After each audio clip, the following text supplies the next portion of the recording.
عشق کا انداز نرالا دیکھا، مکتب عشق کا انداز نرالا دیکھا، اسے چھٹی نہ ملی جس نے سبق یاد کیا۔ نحمدہ ونصلی علی رسولہ الکریم، اما بعد، فاعوذ باللہ من الشیطان الرجیم، بسم اللہ الرحمن الرحیم، وذکر فإن الذکریٰ تنفع المؤمنین۔ کتنی جلدی یہ ارمان گزر جاتا ہے، کتنی جلدی یہ ارمان گزر جاتا ہے، پیاس لگتی نہیں کہ افطار گزر جاتا ہے۔ ہمارے گناہوں کی مغفرت کر ہمارے مولا، ہمارے گناہوں کی مغفرت کر ہمارے مولا، عبادت ہوتی نہیں کہ رمضان گزر جاتا ہے۔ بزرگان محترم، تین باتیں اگر وقت رہا تو آپ کی خدمت میں پیش کرنی ہے۔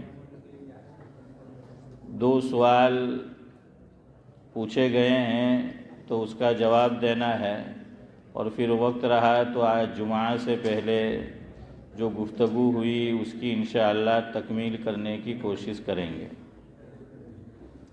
جو دو سوال پوچھے گئے تو اس کا فائدہ عام ہے، مجھے اور آپ کو بھی پہنچ سکتا ہے، اس لیے آپ کی خدمت میں بھی رکھ دیتا ہوں۔ ایک سوال ہے، اس کا تعلق وراثت سے ہے، ترکے سے ہے۔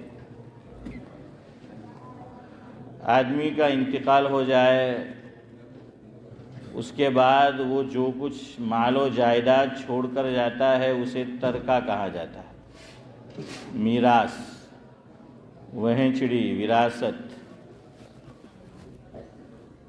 قرآن کریم کو میں اور آپ اگر بغور پڑھیں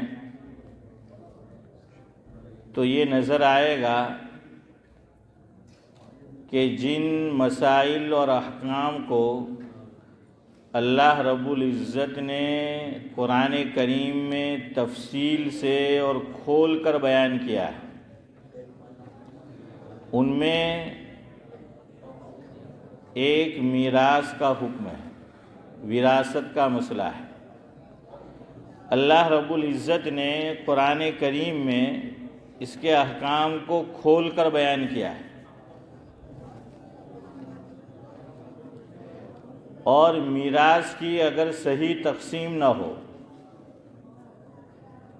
تو صاحب معارف القرآن، سابق مفتی اعظم پاکستان حضرت مولانا مفتی محمد شفیع صاحب نور اللہ مرقدہ نے ایک جگہ تحریر کیا ہے، جس کا خلاصہ یہ ہے کہ ایک گناہ ایسا ہے کہ جو نسلاً بعد نسل چلتا رہتا ہے، ایک پشت، دو پشت، تین پشت، یہاں تک کہ حضرت لکھتے ہیں کہ 7 پشتوں تک وہ گناہ چلتا رہتا ہے۔ یہ محاورہ ہے 7 پشت، اس لیے کہا، یعنی کم و بیش، کہ نسلاً بعد نسلین۔ اور یہ عجیب بات ہے، ہماری سوسائٹی، ہمارا سماج، ہمارا معاشرہ، ہمارا خاندان، شریعت نے جس چیز کو یہ کہا کہ جتنا جلدی ہو یہ کام کر گزرو، ہم اس کو اتنا ہی دیر سے کرتے ہیں۔ جیسے شادی، نکاح، شریعت نے یہ تعلیم دی کہ جتنا جلدی ہو لڑکے اور لڑکی کا کیا ہے، نکاح کر دو۔ کوئی اچھا جوڑا مل گیا، بیاہ دو، نکاح کر دو۔ لیکن آدمی نے خواب ایسے دیکھ رکھے ہوتے ہیں کہ لڑکا ہو تو مالداری میں حضرت سلیمان علیہ السلام جیسا، خوبصورتی میں حضرت یوسف علیہ السلام جیسا، اخلاق میں حضرت حسن بصری جیسا ہے، تو کہاں سے ملے گا؟ اور لڑکی تو کہ بھئی خوبصورت ہونی چاہیے، مالدار ہونی چاہیے، مال والی ہونی چاہیے۔ آدمی خود سوچے کہ جب اس کا نکاح ہوا تو ان کے پاس کیا تھا؟ اللہ نے دیا نا بعد میں، تو وہی اللہ ان کو بھی دینے والا ہے۔ لیکن آج کل اتنی ساری کنڈیشن ہے کہ اس پہ کون پورا اترے گا؟ دو چیزوں میں بہت کنڈیشن ہوتی ہے۔ ایک مسجد کا امام رکھنا ہو تو اتنی کنڈیشن کہ الامان والحفیظ، امام میں یہ کوالٹی بھی ہونی چاہیے، یہ کوالٹی بھی ہونی چاہیے، یہ کوالٹی بھی ہونی چاہیے، یہ کوالٹی بھی ہونی چاہیے۔ اتنے سارے امام کے شرائط ہوتے ہیں، اور تنخواہ دیکھو تو چھوٹے سے حروف میں لکھی ہوتی ہے۔ کوالٹی اعلیٰ سے اعلیٰ چاہیے، اور جو دینا ہے تو اس کو چشمہ لگا کے پڑھنا پڑتا ہے کہ کتنی تنخواہ اور ویجز ہونا، نظر بھی نہیں آتا وہ، ہاں نظر بھی نہیں آتا۔ تو ہمارے ایک بزرگ فرماتے تھے کہ میں ایسی کمیٹیوں سے کہ جو اتنے سارے شرائط امام کے اوپر عائد کرتے ہیں، کیا کبھی آپ نے کمیٹی والوں نے یہ شرائط عائد کی کہ کمیٹی میں آنے کے لیے یہ شرائط ہونے چاہیے؟ حالانکہ شریعت میں ہے یہ مسجد کا متولی کون بنے گا وہ پورا لکھا ہوا ہے، اس میں کیا صفات ہونی چاہیے۔ مسجد کی کمیٹی میں کون آئے گا، یہ کوالٹی یہ صفات ہونی چاہیے، لکھا ہوا ہے۔ کسی مسجد میں آپ کو یہ لکھا ہوا نہیں آئے گا کہ بھائی یہ کوالٹی ہو تو وہ فلاں عہدے پہ آ سکتا ہے، فلاں عہدے پہ آ سکتا ہے۔ پھر عجیب بات، امام صاحب کا انٹرویو وہ لیتے ہیں جو غیر عالم ہو۔ تو ایک صاحب نے پوچھا کہ قیامت کی علامات ظاہر ہوئی کہ ابھی باقی ہے؟ تو کہ ہو چکی ہے۔ کہ کون سی؟ تو کہ غیر عالم کا انٹرویو لیتا۔ ٹھیک ہے، دوسری باتیں پوچھنی ہو وہ تو ٹھیک ہے، لیکن دین کے تعلق سے وہ بھی پھر وہ جو ہے پوچھے کہاں کہ یہی قیامت کی علامتوں میں سے ایک علامت ہے۔ تو ہمارے ایک بزرگ نے دیکھا کہ یہ کوالٹی امام میں ہونی چاہیے، تو انہوں نے اس مسجد والے کو کہا کہ آپ ایک چیز لکھ دو سب آ جاتی۔ تو وہ سوچ میں پڑ گئے کہ ایسی کون سی ماسٹر کی ہے شیخ صاحب کہ ایک جملہ لکھتے تو سب کچھ آ جاتا ہے۔ دیکھیں آپ کو خالی یہ لکھنا تھا کہ امام ہمیں چاہیے تو ایک شرط ہماری کہ وہ معصوم ہو۔ کیا ہو؟ معصوم بوجھی نہیں ہے جو چھوڑا پھاڑ لگ، تو معصوم نام کا معصوم نہیں کہ بھائی نام اس کا معصوم ہو۔ کیا معصوم کون ہے؟ فرشتے، انبیاء ہے نا، تو کہ وہ فرشتہ ہو تو سب کچھ آ گیا اس میں۔ اسی طرح شادیوں میں ہوتا ہے، لڑکے والوں کی بھی اتنی لمبی لسٹ اور لڑکی والوں کی بھی اتنی لمبی لسٹ، اور شریعت نے کتنا آسان کر دیا یہ مسئلہ، کہا کہ جتنا جلدی ہو اس کو نمٹاؤ۔ یہاں تک فرمایا ایک حدیث میں حضور نے، مفہوم یہ ہے کہ کسی نے پیغام بھیجا، لڑکا ہو یا لڑکی ہو، اس کے دین، دو کنڈیشن حدیث پاک میں، کہ جس نے پیغام بھیجا ہمارے گھر، چاہے لڑکا یا لڑکی، اس کے دین اور اس کے اخلاق سے ہم خوش ہیں تو نکاح کر دو۔ ٹھیک ہے، کچھ ضروریات ہے کہ وہ تو ہے، روٹی کپڑا اور مکان، کہ بھائی وہ رہنے کے لیے اپنا مکان نہیں تو کم از کم کرائے کا تو ہے کہ نہیں ہے، ہاں وہ اپنی جگہ ہے، کپڑے دے سکتا ہے کہ نہیں، کھانا دے سکتا ہے کہ نہیں، باقی جو زوائد ہے وہ نہیں ہے۔ تو کہاں کہ دو کوالٹی ہے لڑکی اور لڑکے میں کہ دیندار ہے، اخلاق اچھے ہیں۔ آقا نے فرمایا جس کا مفہوم یہ ہے کہ تم نے اس کا پیغام قبول نہیں کیا تو زمین میں فساد پھیل جائے گا۔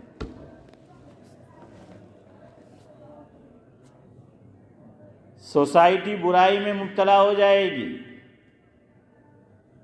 اور پھر دیکھیے اتنی ساری کوالٹی ہوتی ہے، یہ وہ، پھر لڑکے اور لڑکی کی عمر زیادہ ہو جاتی ہے تو کیا وہ کئی بھی ہوئی تو چل ہے، پھر وہ سب باتیں بھی نہیں ملتی جو پہلے جو ہیں وہ مل رہی تھی. تو خیر شریعت کا حکم یہ ہے کہ جتنا جلدی ہو کیا ہے شادی جو ہے وہ کر دو.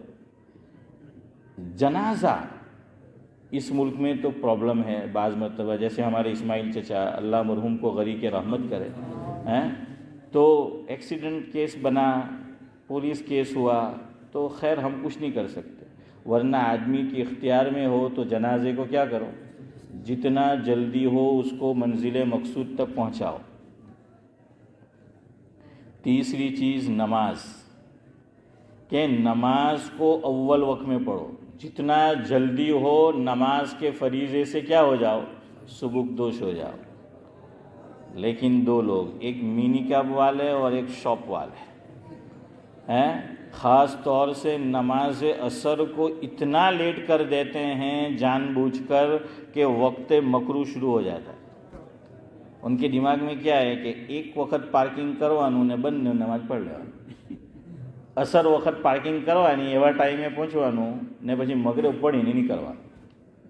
لیکن مکروہ وقت شروع ہو گیا، جان بوجھ کے مکروہ وقت میں نہیں پڑھ سکتے. لاسٹ 10 منٹ عصر کی نماز مکروہ وقت شروع ہو جاتا ہے. شاپ والے بھی یہی سوچتے ہیں کہ بھائی اخیر میں پڑھیں گے، جائیں گے تو دونوں نماز کیا ہے ساتھ میں جو ہے وہ پڑھ کر آئیں گے. اسی طرح ہے میراث، جتنا جلدی ہو اس کی تقسیم کرو، یہ شریعت میں ہے، اور اس میں اتنا لیٹ ہوتا ہے کہ پوچھیے مت. اور یاد رکھنا جتنا ترکے کی تقسیم میں دیری ہوگی اتنے ہی مسائل کھڑے ہوں گے. اصل میں کسی کا انتقال ہوتا ہے، کچھ بھی ہو، آدمی کتنا ہی گنہگار صحیح ہے تو مومن ہے تو مومن، ایمان تو ہے. جب کوئی اپنا دنیا سے جاتا ہے تو ہمیں بھی کچھ نہ کچھ آخرت یاد آنے لگتی ہے، موت کا استحضار ہونے لگتا ہے، موت کی فکر ہونے لگتی ہے. تو کوئی جاتا ہے تو آدمی کو بھی. ہمارے گاؤں میں ایک صاحب تھے، یہ اکرم جانتا ہے، میں نام نہیں لے رہا. ان کی عادت تھی کہ ویسے تسبیح نہیں پڑھتے تھے، لیکن گاؤں میں 3-4 دن کے اندر شیخ صاحب 2 انتقال ساتھ میں ہو گئے تو سر پہ ٹوپی نہیں پہنتے تھے، ٹوپی آ جاتی تھی اور ہاتھ میں تسبیح آ جاتی تھی. بڑی عمر کے تھے کہ کیوں آپ تو نہ سر پہ ٹوپی، نماز بھی بس پڑھی نہیں پڑھی. تو کہ ٹوپی بھی آ گئے، تسبیح بھی. تو کہ آج کل ملک الموت ہیں کہ આપણા ગામમાં જ ફરતા ہے، آج کل ملک الموت اپنے گاؤں میں گھوم رہے ہیں. تو بھائی پتہ نہیں کب اپنا نمبر لگ جائے. تو بھائی اللہ کو یہ تو بتائے کہ ہاں اب میں نے ٹوپی بھی پہننی شروع کر دی تھی اور تسبیح بھی ہاتھ میں جو ہے وہ لینی شروع کر دی تھی، میں تو سدھرنے ہی والا تھا، آپ نے موقع نہیں دیا. کچھ دن گزرتے تھے ویسے ہو جاتے. تو موت گھر میں ہوتی ہے، خاندان میں ہوتی ہے، سوسائٹی میں ہوتی ہے، تو آدمی کو کچھ نہ کچھ موت کی یاد آتی ہے، دل نرم ہوتے ہیں. اور جھگڑا کرنے کو آدمی عام طور سے اچھا نہیں سمجھتا، لیکن ہمارے یہاں ایک اور کہاوت ہے، اگر کوئی وارث جس کا اس میں حصہ رکھا ہے ترکے میں اور اس کو ضرورت بھی ہے، ایک تو شریعت کی ہی تعلیم ہے کہ جتنا جلدی ہو تقسیم کر دو، اگر وہ مانگے گا تو کیا کہیں گے پتہ ہے، جی تو ایم کہ مروا وارانی مٹوڑی سکائی بھی نہیں، ایم کہ مٹی ابھی خشک بھی نہیں ہوئی اور اس نے حصہ مانگنا شروع کر دیا. بھائی کیوں نہیں مانگے؟ اللہ کی طرف سے. اور یاد رکھیے ایک بات، پرانے دور میں میرے گھر میں بھی ہوا ہے، ہم نے بھی دیکھا، جب موسم سرما آتا تھا تو 3 چیزیں ہوتی تھی رات میں، کیونکہ اس وقت نہ ٹی وی تھی نہ ٹی وی تھا. ٹی وی اور ٹی وی ساتھ میں آئے تو عام طور سے نہیں ہوتا تھا، کسی کے گھر ہوتا تھا. تو رات میں کیا کرتے تھے، یا تو قصے کہانیاں سنائی جاتی تھی، ہے نا، بڑی رات ہے عشاء سے فارغ ہوئے. دوسرا پہیلیاں بوجھی جاتی تھی. تیسرا وہ کوڑی یا کیرم بورڈ ایسی کوئی چیزیں وہ جو ہے وہ، اور ساتھ میں دھانی اور بھجیے، گور پاپڑی، تو یہ چیزیں جو ہیں وہ ساتھ میں ہوتی تھی. تو پہیلیاں بوجھی جاتی تھی. پہلے جانتے نا، اکھاڑوں ہوں کہ اکھاڑوں، ہاں. تو یہ حافظ ابن حجر عسقلانی علیہ الرحمہ نے بھی ایک جگہ یہ سوال کھڑا کیا ہے، پہلی پوچھی ہے کہ پہلی بوجھو کون سا مال جو انسان کے ہاتھ میں ہے اس کی ملکیت قبضے میں آتا ہے سب سے اعلیٰ اور افضل ہے. بحث کی ہے اس پہ انہوں نے. ہمارا دماغ میں یہ آتا ہے کہ آدمی کیا کرے, اپنی ہاتھ کمائے. اس کو کیا کہا گیا؟ اچھا سمجھا گیا کہ بھائی خود سے کمائے اور کھائے. جات محنت زندہ باد ہوں گے, جات محنت زندہ باد. امک لوگوں کے نیک نام دان نیکی نہ کرنا اور خیر خوشی نہ کاغذ نہ واچنا زندہ باد ہیں. تو خیر بہرحال, لیکن ابن حجر نے کہا نہیں, ٹھیک ہے اس کی بھی شریعت کے اندر کیا ہے, اہمیت ہے کہ آدمی اپنی ہاتھ کمائی سے کھائے.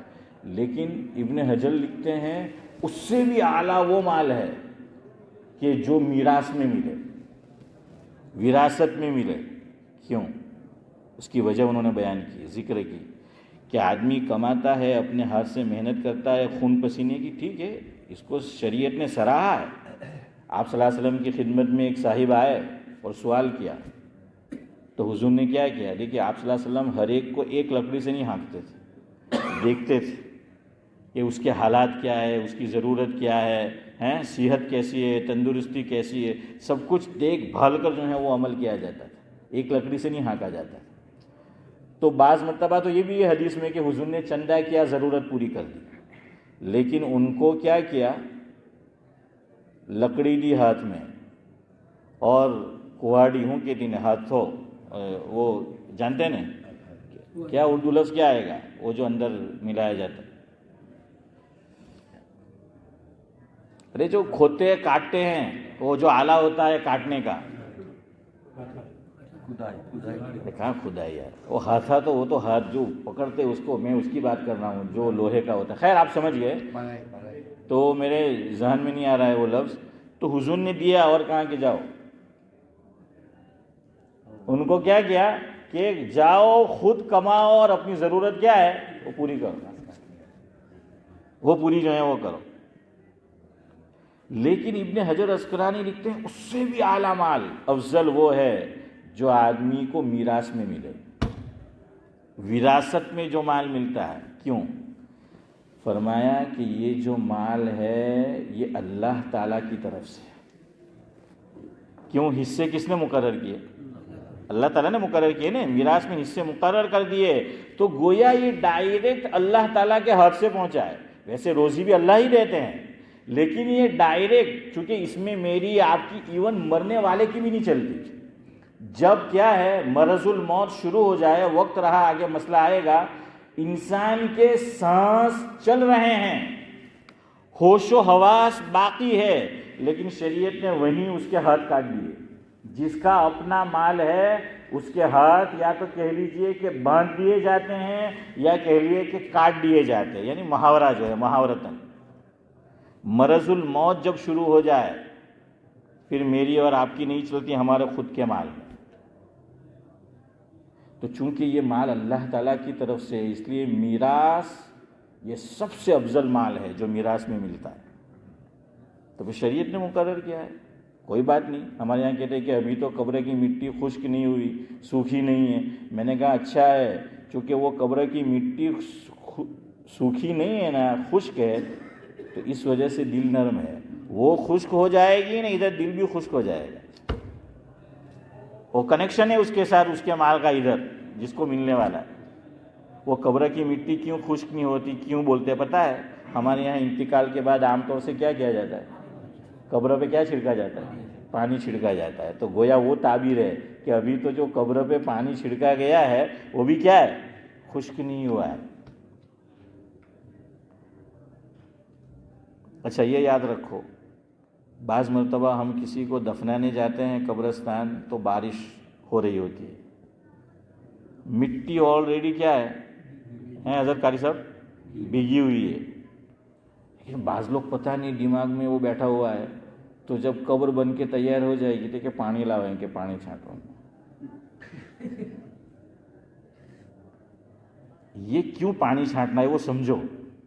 کتابوں میں اس کی وجہ لکھی ہے کہ قبر پر پانی کیوں چھڑکتے ہیں, کہ وہ جو مٹی ہے اگر وہ خشک ہے، આપણે ત્યાં ગુજરાતીમાં જેને કે છરોડું ہے، ہاں ہم کرکٹ بہت کھیلے ہیں تو کرکٹ گراؤنڈ بناتے تھے تو چھڑوڑوں بھائی مقصود زکریا ضرورت پڑے ہے نا، تو وہ ہوتا ہے. تو وہ مٹی کیا ہے، اگر ہوا چل رہی ہے کیا ہو جائے گی، اڑتی رہے گی تو قبر کیا ہو جائے گی، بیٹھ جائے گی، ہے نا. مٹی کم ہو جائے گی، ادھر ادھر ہو جائے گی تو وہ بیٹھ جائے گی. اور کل یا پرسوں بات آئی تھی کہ قبر زمین سے کتنی اوپر ہونی چاہیے، 1 بالشت 1 وینٹ اوپر ہونی چاہیے. تو اس لیے یہ پانی چھڑکا جاتا ہے تاکہ جلدی سے جو قبر کی مٹی ہے وہ اڑ کر ادھر ادھر نہ ہو جائے.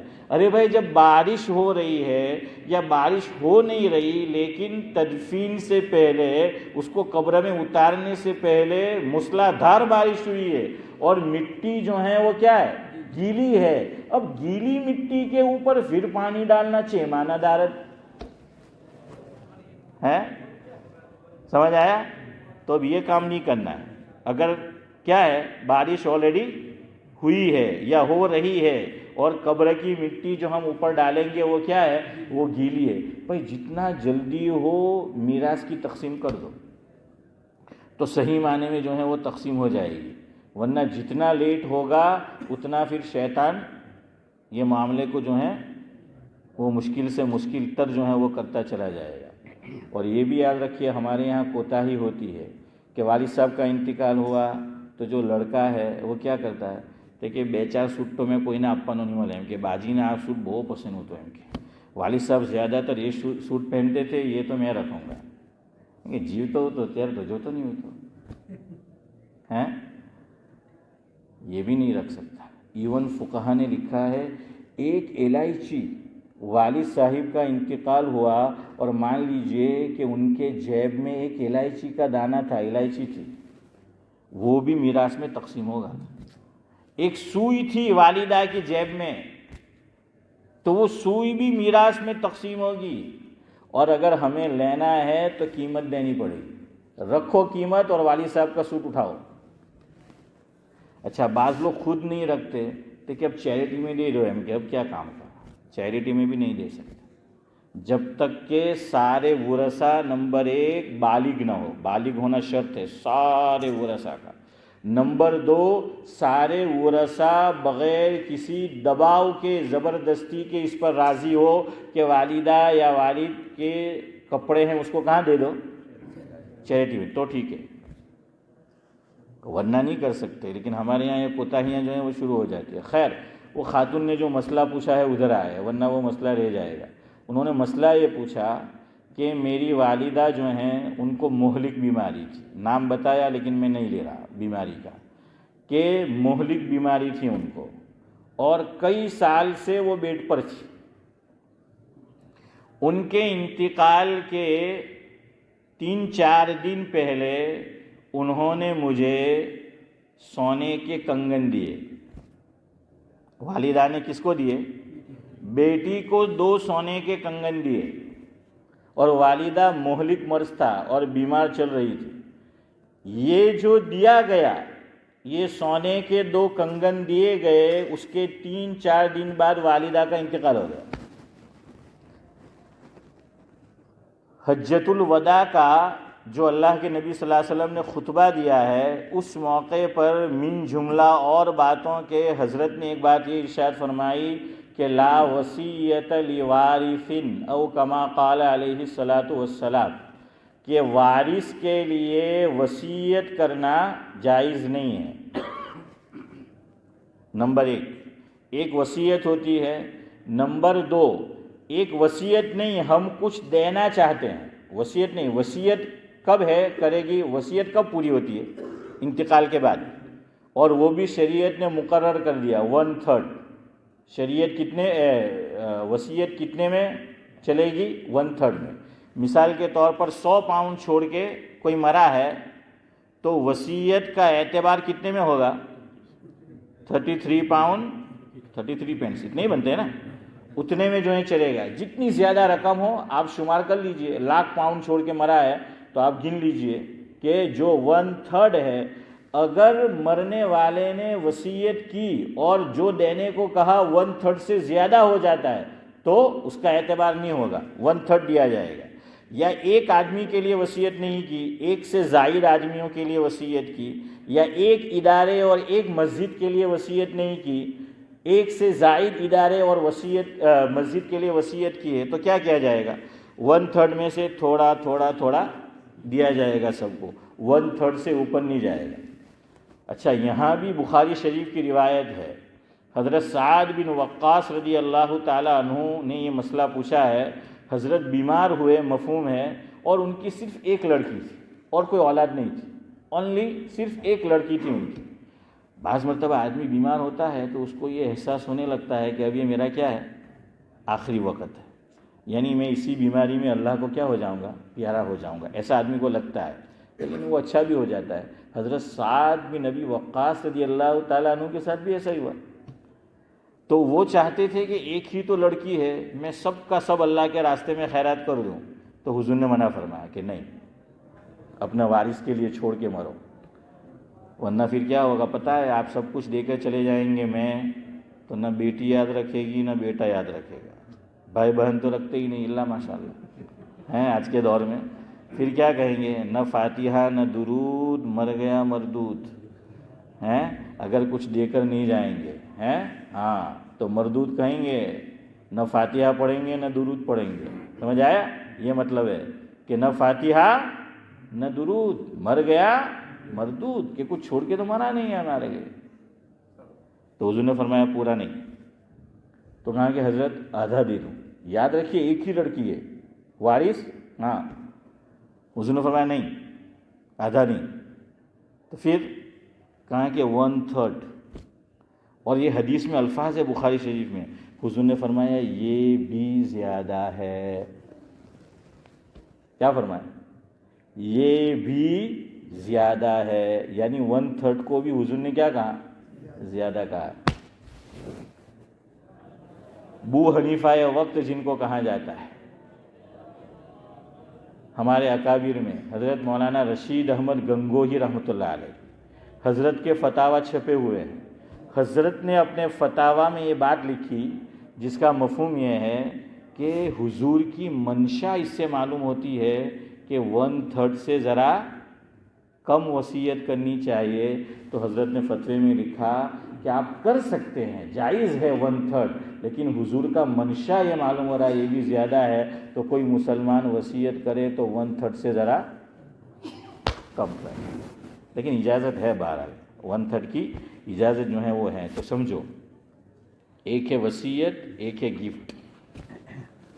اب وہ خاتون بیمار ہے، مہلک بیماری ہے، اب وہ کسی کو دینا چاہے، ہاں حضور نے کیا فرمایا حجۃ الوداع میں؟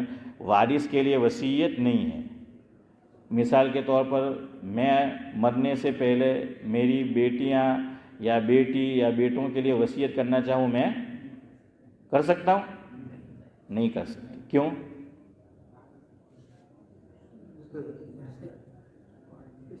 آپ سمجھو بھائی، ہمیں بیان نہیں کرنا ہے، ہمیں آپ کو سمجھانا ہے، آپ کو سمجھنی پڑے گی تو گاڑی وہیں رک جائے گی، ابھی آگے اسی وقت جائے گی۔ چلو میں پھر بولتا ہوں۔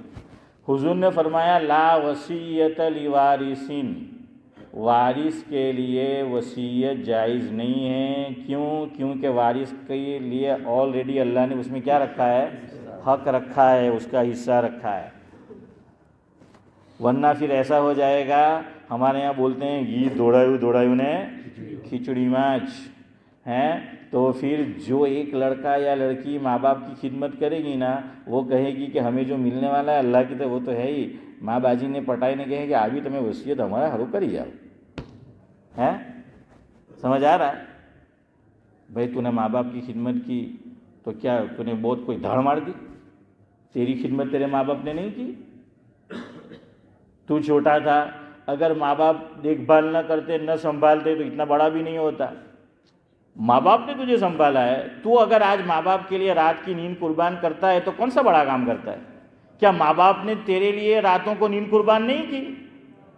تو اگر آج ماں باپ کو اجابت ان کو ہوئی، استنجا ہوا، صاف کرا رہا ہے، تو کون سا تو نے بڑا تیر مار دیا؟ کیا کتنے سالوں تک ماں باپ نے یہ کام تیرے لیے نہیں کیا؟ ماں نے نہیں کیا یہ کام تیرے لیے؟ تو اگر آج ماں کو اپنے ہاتھ سے کھلا رہا ہے تو ماں نے اپنی گود میں، تو نے تو گود میں ماں کو نہیں اٹھایا، باپ کو نہیں اٹھایا، تیری والدہ نے گود میں اٹھا کر محبت سے۔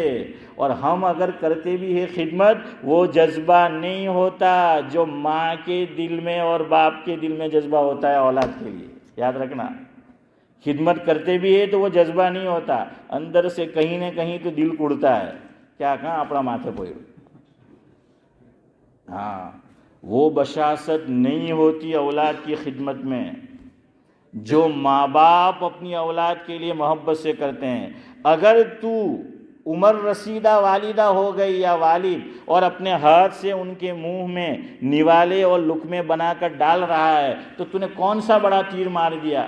تیری ماں نے اپنے ہاتھ میں محبت سے اٹھا کر اپنی چھاتی سے لگا کر تجھے دودھ پلایا ہے، اپنے منہ میں نوالا رکھا اور اس کو چبا کر نرم کر کے کہ کہیں ویسے ہی تیرے منہ میں رکھ دیا، حلق سے نیچے اتر گیا، تیرے پیٹ میں تکلیف شروع نہ ہو جائے، والدہ نے اپنے منہ میں چبا کر پھر تیرے منہ میں رکھا ہے۔ کوئی اولاد یہ نہ سمجھے کہ اگر میں اپنے ماں باپ کو ساتھ رکھ رہا ہوں، خدمت کر رہا ہوں تو میں کوئی بہت بڑا کام کر رہا ہوں، اور اس کو کیش کرنے کی کوشش نہ کر۔ تو بھائی ماں باپ کی خدمت اگر کرتے ہیں، ہم لوگ کرتے ہیں تو کیا ہے کہ کچھ مل جائے اس پہ، تو اس لیے شریعت نے کہا کہ نہیں۔ تو یہ کیا ملنے والا ہے ماں باپ کی خدمت پر؟ بھائی جنت ملنے والی ہے، جنت ملنے والی ہے۔ اور دوسرا علماء نے یہ لکھا دنیا میں فائدہ، جو اولاد ماں باپ کی بڑھاپے میں خیال رکھے گی، خدمت کرے گی، انشاءاللہ العزیز جب یہ بوڑھے ہوں گے ان کی اولاد ان کا خیال رکھے گی۔ ہاں کبھی اپواد ہوتا ہے، الٹا کیا ہے وہ ہو جاتا ہے، وہ ہو جاتا ہے، لیکن عام طور سے اللہ یہ ہے گنبد کی صدا، جیسی کہے گا ویسی سنے گا، اور جیسا کرو گے بھلا کر بھلا ہوگا، سودا کر نفع ہوگا۔ تو اگر ماں باپ کی خدمت کی تو یہ ایک سودا ہے ایک معنی میں سمجھانے کے لیے، ہماری اولاد جو ہیں وہ انشاءاللہ ہمارا خیر۔ کیوں؟ بچے دیکھتے ہیں کہ میرے دادا دادی حیات ہے، میرے نانا نانی حیات ہے، تو یہ کیا کر رہے ہیں میرے والدین۔ اگر ہم اپنے ماں باپ کو غصے ہو رہے ہیں، ان کی بے عزتی کر رہے ہیں، یہ بچہ سیکھ رہا ہے، دیکھ رہا ہے، یاد رکھنا کل جا کر یہی ہونے والا ہے۔ اور اگر ہم نے خیال نہیں رکھا تو بچے کے شعور میں رہ جائے گا کہ تم بوڑھے ہوئے تو ہم نے تو دیکھا تھا دادا دادی کو، نانا نانی کو، آپ نے کون سا خیال رکھا تھا ان کا، آپ نے کون سا خیال رکھا تھا اس کا، تو ہم آپ کا خیال جو ہے وہ رکھیں۔ تو خیر میں یہ کہہ رہا تھا وارث کے لیے وصیت نہیں ہے، اب بولو کیوں نہیں ہے؟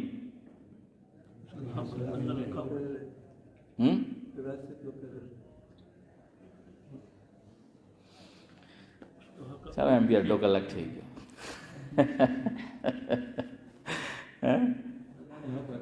ہاں بول نہیں یار زکریا، اللہ نے حق رکھا ہے، حق رکھا ہے بے وارث، کیوں تم دو ہاتھ سے کیوں لینے کی کوشش کر رہے ہو؟ اللہ نے آلریڈی کیا رکھا ہے؟ حق رکھا ہے، ملنے والا ہے۔ یاد رکھو 6 لوگ کبھی محروم نہیں ہوتے، 6 لوگ کبھی محروم نہیں ہوتے میراث سے۔ 6 لوگ، ماں اور باپ کبھی محروم نہیں ہوں گے، بیٹا اور بیٹی کبھی محروم نہیں ہوں گے۔ تو بھئی تجھے تو ملنے والا ہے، ملنے والا ہے تجھے تو، ماں باپ کی تو نے خدمت کی تو کیوں تو اس کو کیش کرنا چاہتا ہے؟ اور وصیت کیوں شریعت منع کر رہی ہے؟ تیرا حصہ ہے اندر، تجھے ملنے والا ہے، اللہ نے رکھا ہے اس میں۔ تو ماں باپ کبھی محروم نہیں ہوتے، بیٹا بیٹی کبھی محروم نہیں ہوتے، اور میاں بیوی کبھی محروم نہیں ہوتے۔ یہ 6 لوگ کبھی محروم نہیں ہوتے۔ ہاں ایک شکل میں، 2 شکل میں ہو سکتے، اپواد ہر جگہ ہوتا ہے۔ اللہ نہ کرے، اللہ نہ کرے ایسی اولاد کسی کی ہو کہ وہ اپنی ماں کا مرڈر کر دے، اپنے باپ کا مرڈر کر دے۔ یہ مسئلہ لکھا ہے، یہ کوئی میں ویسے اپنی طرف سے نہیں کہہ رہا ہوں، کتابوں میں مسئلہ لکھا ہے، یہ سراجی میں آپ پڑھ لیجئے کہ اگر ماں باپ کو مار ڈالا اولاد نے ظلمن، تو شریعت نے کیا ہے اس کو باقاعدہ کر دیا کہ اب ماں باپ کی میراث میں سے اس کو کچھ پھوٹی کوڑی بھی اس کو ملنے والی نہیں ہے۔ نمبر 2، ماں باپ مسلمان ہیں اور اولاد مسلمان تھی، ماں کی کوکھ سے پیدا ہوئی مسلمان، لیکن ایمان سے پھر گئی، مرتد ہو گئی، شریعت کہتے یہ کہ نہ تیرا جنت میں حصہ ہے نہ ماں باپ کی ترکے میں حصہ ہے۔ اختلاف دین کا کہ الگ الگ ہو گیا، ماں باپ مسلمان ہیں اور اولاد کیا ہے؟ کافر ہے، غیر مسلم ہے، تو نہیں ملے گی، ورنہ یہ 6 کو کیا ہے، یہ کبھی محروم نہیں ہوتے، ان کو ہمیشہ حصہ جو ہے وہ ملے گا، یہ 6 لوگوں کو، یہ 6 لوگ کبھی محروم نہیں ہوتے۔ اب سن لیجئے، ختم کرتے ہیں انشاءاللہ۔ 2 چیزیں ہیں مجھے سمجھانا، کہ وارث کو وصیت نہیں جائز، اور جو خاتون دے رہی ہے وہ 2 باتیں ہیں، یا تو وصیت یا گفٹ۔ وصیت جائز نہیں ہے، وصیت کب ہوتی ہے؟ انتقال کے بعد۔ گفٹ جائز ہے کہ گفٹ دینا چاہے، ماں گفٹ دینا چاہے، والد گفٹ دینا چاہے۔ جیسے خاتون نے پوچھا کہ مجھے میری والدہ نے انتقال سے 3 دن پہلے کیا دیا؟ 2 سونے کے کنگن دیے مجھے۔ تو اب ان کو شبہ ہوا کہ والدہ بیمار چلی آ رہی تھی اور اب انتقال ہوا، تو کہیں مرض الموت تو نہیں تھا؟ تو دیکھیے، وہ مرض الموت ہوتا تو وہ تو وصیت کا معاملہ تھا، لیکن یہ کیا ہے؟ گفٹ کا معاملہ ہے۔ وصیت غیر ورثاء کے لیے ہوتی ہے، گفٹ غیر ورثاء کو بھی دیا جا سکتا ہے زندگی میں اور وارثین کو بھی دیا جا سکتا ہے، لیکن قبضہ شرط ہے، ملکیت شرط ہے، کہ مثال کے طور پر میں اپنی کسی اولاد کو میری زندگی میں کیا دینا چاہوں؟ گفٹ دینا چاہوں، تو مجھے اس پہ اس کا کیا کرا دینا پڑے گا؟ قبضہ۔ اگر میں نے قبضہ نہیں کرایا، میں کہتا رہا کہ بیٹا تنے ہوں فلانی وستو دے، آ دکان دیوانو چھے، گھر دیوانو چھے، سونانی کاوڑی دیوانو چھے، لیکن نہیں دیا اور مرض الموت شروع ہو گیا۔ مرض الموت یعنی وہ بیماری، وہ حالت جو انسان کو موت کے منہ میں لے گئی۔ ایک تو آدمی اچھا خاصا ہوتا ہے، تندرست، بیمار ہوا، انتقال ہوا، تو ہمیں پتہ ہوتا ہے کہ مرض الموت کب ہے؟ جب سے یہ بیمار ہوا اور موت کے منہ میں چلا گیا، یعنی زیادہ بیمار نہیں رہا، بیمار ہوا اور ختم۔ ایک ہے بیماری لمبی چل رہی ہے، 1 سال، 2 سال، 3 سال، 4 سال، 1 مہینہ، 2 مہینہ، تو اس میں فقہا نے لکھا مرض الموت وہ ہے کہ مثال کے طور پر کسی کو کینسر ہوا، ڈاکٹر نے بتا دیا کہ لاسٹ اسٹیج کا کینسر ہے، اور اب تم چند دنوں کے مہمان ہو، تو آلریڈی کینسر ہو چکا ہے۔ اب وہ دن نکال رہا ہے، 1 ہفتہ، 2 ہفتہ، 3 ہفتہ گاڑی چل رہی ہے زندگی۔ جب یہ کینسر کا جو مرض ہے، یہ بیماری 3 ہفتے تک تو ٹھیک تھی، جیسا تھا ویسا، جب سے انکریز ہوئی، بڑھی زیادہ، یہ اس کا مرض الموت ہے۔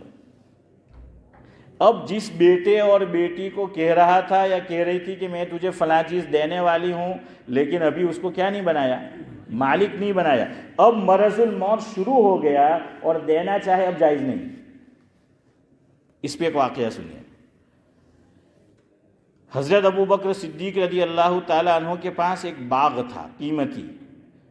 حضرت عائشہ رضی اللہ تعالیٰ عنہ سے کئی مرتبہ حضرت ابو بکر صدیق نے فرمایا کہ بیٹی، میرا جو فلاں قیمتی باغ ہے میں تجھے گفٹ کرنے والا ہوں، میں تجھے گفٹ کروں گا، لیکن بات آئی گئی ہو گئی، حضرت نے مالک نہیں بنایا، یہاں تک کہ ابو بکر صدیق رضی اللہ تعالیٰ عنہ حضرت ان کا کیا ہے؟ مرض الموت، وفات وہ شروع ہو گیا۔ حضرت عائشہ وہیں پر تھی قریب میں، تو فرمایا کہ بیٹی، میں نے تجھ سے کئی مرتبہ یہ کہا کہ میں یہ باغ کیا ہے تجھے دینے والا ہوں، لیکن میں نے تجھے مالک نہیں بنایا، خالی کہتا رہا۔ اب میں مالک بنا نہیں سکتا، کیوں؟ میرا کیا ہو چکا ہے؟ مرض الموت، اب جو ہے اس کا اعتبار نہیں ہوگا، لہذا تو اس پہ قبضہ مت کرنا، وہ تیرا نہیں ہے، وہ تیرے سب بھائی بہنوں میں کیا ہوگا؟ تقسیم ہوگا۔ تو اگر کسی بیٹے بیٹی کو دینا چاہے تو دے سکتے ہیں، لیکن شرط ہے خالی زبان سے نہ کہے بلکہ ڈاکیومنٹ بنا کر اس کے نام پہ کر کے فائل کیا ہے اس کو دے دے، نمبر 1۔ یا یہ کہ اپنے طور سے اس نے کیا ہے تحریر لکھ لی لکھان اور 2 آدمی کو کیا بنا دیا، سرکاری طور پر نہیں کیا، 2 آدمی کو گواہ بنا دیا، شرعاً یہ جائز ہے، اور پھر چابی کیا ہے وہ دے دی اس کو ہیں، اور یا سونے کے کنگن تھے وہ اس کو دے دیے، تو اب یہ صحیح ہے۔ کیوں؟ اس کا کیا ہو گیا، قبضہ ہو گیا، وہ مالک بھی بن گیا اور کیا ہو گیا، قبضہ جو ہے وہ ہو گیا۔ سمجھ آئی؟ ویسے میں کہا کرتا ہوں میراث کے مسائل جن کو صحیح تقسیم نہیں کرتی ان کو سمجھ میں نہیں آتی ہیں۔ اور ایک اور ہے، جو لوگ حافظ ہے وہ جانتے ہیں، قاری صاحب سے پوچھے، 4 پارہ سورہ نساء یوصیکم اللہ ہے نا، یہ سب سے مشکل رکوع ہے قرآن میں، ایک سورہ جن مشکل، ایک یوصیکم اللہ مشکل۔ تو میں کہا کرتا ہوں یوصیکم اللہ یعنی اس میں میراث کا بیان ہے، یاد کرنا بھی مشکل، یاد رکھنا بھی مشکل، عمل کرنا بھی مشکل، عمل کرانا بھی مشکل ہے، سب اس میں مشکلات ہے۔ اللہ سے دعا کرو ہمیں صحیح میراث کی تقسیم کی توفیق نصیب فرما، اور زندگی میں کر کے جاؤ اور جلدی کر کے جاؤ۔ یہ بھی ایک لوگ اپنا باپ دادا ان کی نہیں کرے گی، ابھی آپ بھی نہیں کروا، ارے یہ گناہ اسی طرح آگے بڑھے گا۔ ہم لوگ اس کو اچھا سمجھتے ہیں کہ بھائی ہمارے داداؤں میں تو اتنی بنتی تھی کہ انہوں نے تقسیم ہی نہیں کیا، اور اس سے آگے بھی تقسیم نہیں کیا، ارے جھگڑا آگے ہوگا اور قصوروار تم بھی ہوں گے، انہوں نے نہیں کیا کبھی تو کرنی ہے، اس لیے کیا کر دو، تقسیم کر دو ہیں جس کا جو وہ حصہ ہے۔ تو انتقال کے بعد جتنا جلدی ہو سکے کیا کرنا ہے، میراث کی تقسیم کرنی ہے۔ اللہ مجھے بھی اور آپ کو بھی عمل کی توفیق دے۔ اور دیکھیے کم رقم ہو نا تو آسان ہے، اربوں خربوں میں ہو نا میں نے نہیں کہا صحیح بات کہی، لیکن سبحان اللہ بحمدہ، سبحانک اللہم وبحمدک، نشہد ان لا الہ الا انت